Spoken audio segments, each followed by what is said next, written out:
જીવન જીવવાની કેટલી મજા આવે છે અત્યારે. આ જે મજા છે એ જર્નીની છે. ત્યાં પહોંચ્યા પછી તો તમે ક્લૂલેસ જ છો. એક સવાલ એવો છે કે આ રાઇટરની જર્ની ક્યારે છે અને કેવી રીતે? દાદી એવરી નાઇટ અમને લોકોને વાર્તાઓ સંભળાવે અને એ વાર્તાઓથી મને એવું થતું કે આ કેટલું ફેસિનેટિંગ વર્લ્ડ છે. તો શું કામ રાઇટર જ બન્યા? મને એક વસ્તુની ખબર પડી કે આ એક એવું ઠેકાણું છે, આ એક એવું કામ છે જ્યાં હું મારું 100% આપી શકીશ. ફાઇનલ એક પ્લોટ બને તો કેટલા સમયમાં બનતો હોય છે? Idea, concept, story and plot તો કેટલા સમયમાં બનતો હોય છે? અને તમને જ્યાં સુધી ગટ્સ ના આવે કે હા આના ઉપર ફિલ્મિંગ આપણે કરી શકીએ ત્યાં સુધી એના ડ્રાફ્ટ મલ્ટિપલ બનતા હોય છે. પ્લોટ એટલે શું?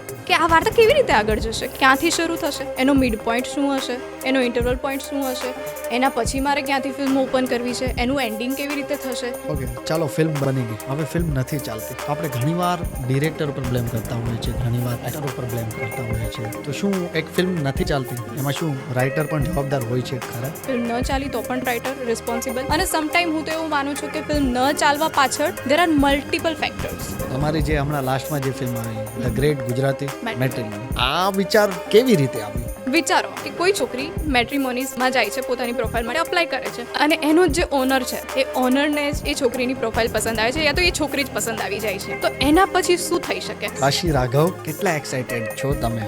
જે રિસ્પોન્સ ઇન્ડસ્ટ્રી તરફથી આવી રહ્યો છે ને, સીંગ ધ ટીઝર એન્ડ સોંગ, એક ફિલ્મનો પર્પસ શું હોવું જોઈએ?